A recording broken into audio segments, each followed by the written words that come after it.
Lecture du premier livre des rois, chapitre 12, les versets 26 à 32, puis chapitre 13, les versets 33 à 34.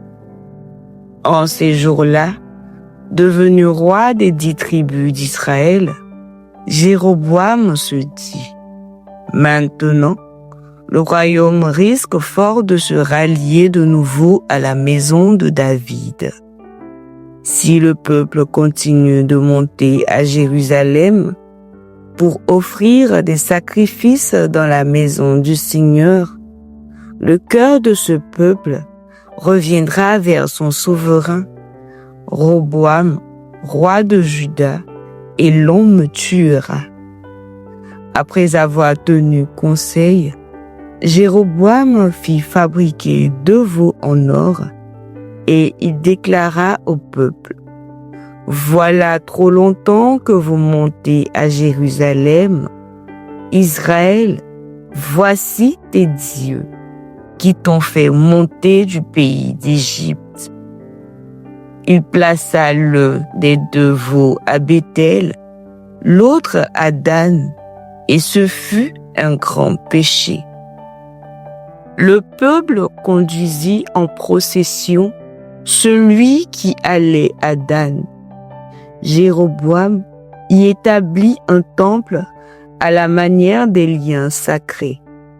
Il institua des prêtres pris n'importe où et qui n'étaient pas des descendants de Lévi. Jéroboam célébra la fête le 15e jour du 8e mois, fête pareille à celle que l'on célébrait en Juda, et il monta à l'autel.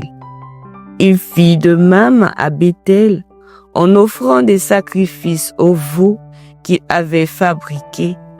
Il établit à Béthel les prêtres des lieux sacrés qu'il avait institués. Jéroboam persévéra dans sa mauvaise conduite. Il continua d'instituer n'importe qui comme prêtre des lieux sacrés. Il donnait l'investiture à tous ceux qui le désiraient pour en faire des prêtres des lieux sacrés. Tout cela fit tomber dans le péché la maison de Jéroboam, entraîna sa ruine et provoqua sa disparition de la surface de la terre. Parole du Seigneur. Psaume 105. Souviens-toi de nous, Seigneur, dans ta bienveillance pour ton peuple. Avec nos pères, nous avons péché, nous avons failli et régné. En Égypte, nos pères ont méconnu tes miracles, oublié l'abondance de tes grâces. Souviens-toi de nous, Seigneur, dans ta bienveillance pour ton peuple. À l'Horeb, il fabrique un veau. Il adore un objet en métal. Il échangeait ce qui était leur gloire pour l'image d'un taureau, d'un ruminant. Souviens-toi de nous, Seigneur, dans ta bienveillance pour ton peuple. Et oublie le Dieu qui les sauve, qui a fait des prodiges en Égypte, des miracles au pays de Cham, des actions terrifiantes sur la mer Rouge. Souviens-toi de nous, Seigneur, dans ta bienveillance pour ton peuple. Alléluia, alléluia. L'homme ne vit pas seulement de pain, mais de toute parole qui sort de la bouche de Dieu. Alléluia. Évangile de Jésus-Christ selon saint Marc, chapitre 8, les versets 1 à 10.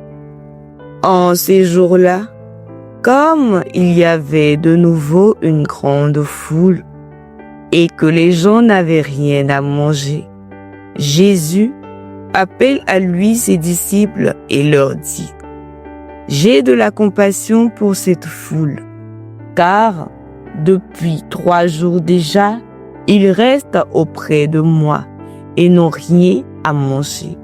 Si je les renvoie chez eux à jeûne, ils vont défaillir en chemin et certains d'entre eux sont venus de loin. » Ses disciples lui répondirent, « Où donc pourra-t-on trouver du pain pour les rassasier ici, dans le désert? » Il leur demanda, « Combien de pains avez-vous? » Ils lui dirent, « 7. » Alors, il ordonna à la foule de s'asseoir par terre. Puis, prenant les 7 pains et rendant grâce, il les rompit et il les donna à ses disciples pour que ceux-ci les distribuent, et ils les distribuèrent à la foule. Ils avaient aussi quelques petits poissons que Jésus bénit et fit aussi distribuer.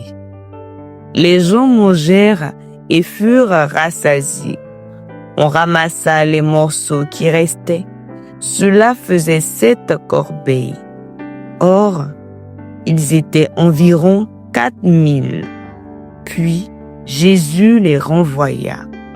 Aussitôt, montant dans la barque avec ses disciples, il alla dans la région de Dalmanutha. Acclamons la parole de Dieu.